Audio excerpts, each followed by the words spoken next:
શ્રી માતાજી મિત્રો, પુષ્પાની રસોઈમાં તમારું સ્વાગત છે। આજે આપણે બેસનના વઘારેલા અપ્પે બનાવવા છે। તેના માટે એક બાઉલ લઈ લીધું છે। હવે તેમાં આપણે 1 ગ્લાસ જેટલું પાણી એડ કરીશું।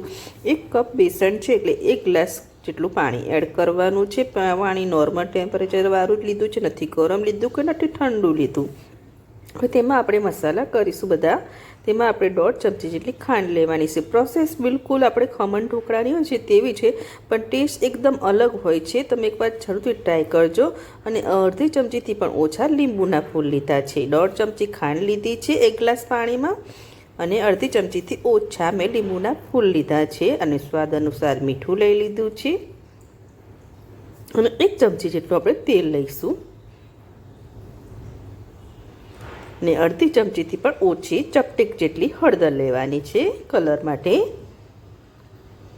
બધું સરસ આપણે મિક્સ કરી લઈશું। ખાંડને પીગાળી લઈશું અને લીંબુના ફૂલને પણ સરસ પીગાળી લેવાના છે। લગભગ 1 થી 2 સેકન્ડ અડધે ચલાવતા રહેવાનું છે। અડધે ચલાવશું એટલે ખાંડ સરસ પીગળી જશે। ખાંડ સરસ પીગળી ગઈ છે। હવે 1 કપ બેસનને મેં ચારીને લઈ લીધો છે। ચારીને એડ કરવાનો છે બેસનને। તો બેસન આપણે એડ કરી દઈશું। કોઈ પણ તમારી વાટકી ઘરની સેટ કરી દેવાની છે, તે પ્રમાણે એડ કરવાનું છે। હવે મિક્સ કરી લઈશું।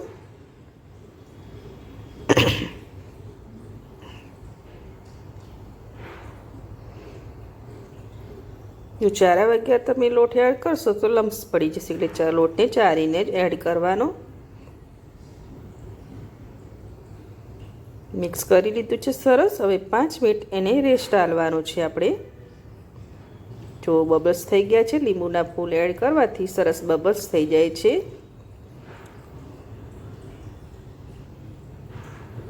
પાંચ મિનિટ રહેવા દઈશું। 5 મિનિટ જેવું થઈ ગયું છે। હવે ઈનોનું પેકેટ હતું તે લઈ લીધું છે, તે એડ કરી દઈશું। અડધો ઈનોનું પેકેટનું એડ કર્યું છે મેં, કે આપણે 1 કપ જેટલો જ નાસ્તો બનાવવાનો છે, એટલે વધારે જો બનાવો તો 1 આખું પેકેટ તમારે લઈ લેવાનું।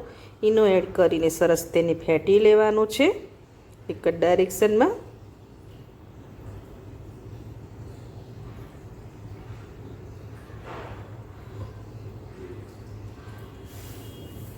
આ નાસ્તો ખાવામાં બહુ ટેસ્ટી લાગે છે, તમે એકવાર જરૂરથી ટ્રાય કરજો।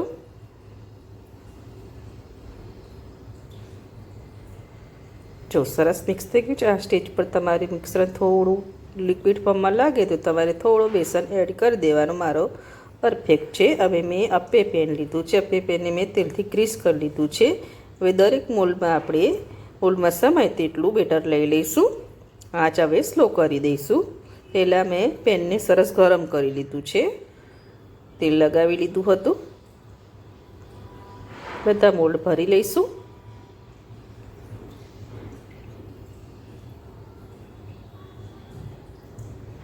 આનાથી ઘટ્ટ બેટર રાખવું હોય તો પણ રાખી શકો છો।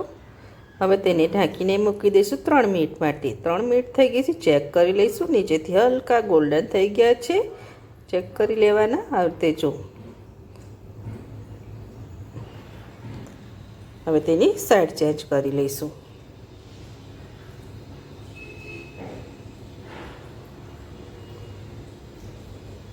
બધા અપ્પેની આપણે સાઈડ ચેન્જ કરીને ફરીથી 3 મિનિટ માટે તેને થવા દઈશું।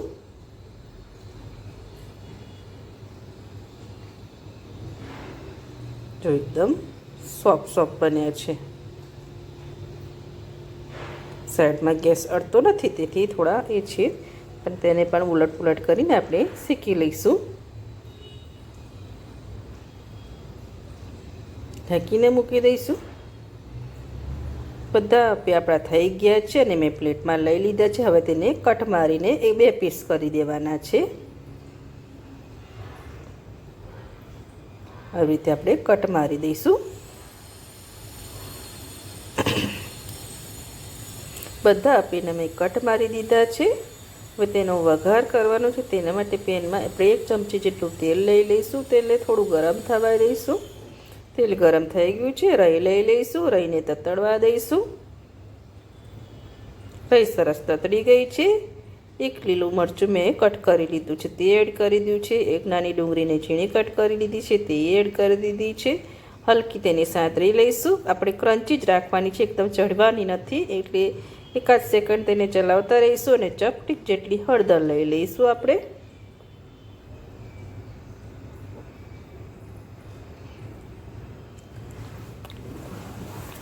હળદર અને અડધી ચમચીથી ઓછું લાલ મરચું. આંચ એકદમ સ્લો કરી લેવાની, જેથી મસાલા આપણા બળી ના જાય. ડુંગળીની ક્રન્ચી રાખવાની છે, એટલે તરત જ આપણે તેમાં નાસ્તો એડ કરી દઈશું અને ચલાવી લઈશું.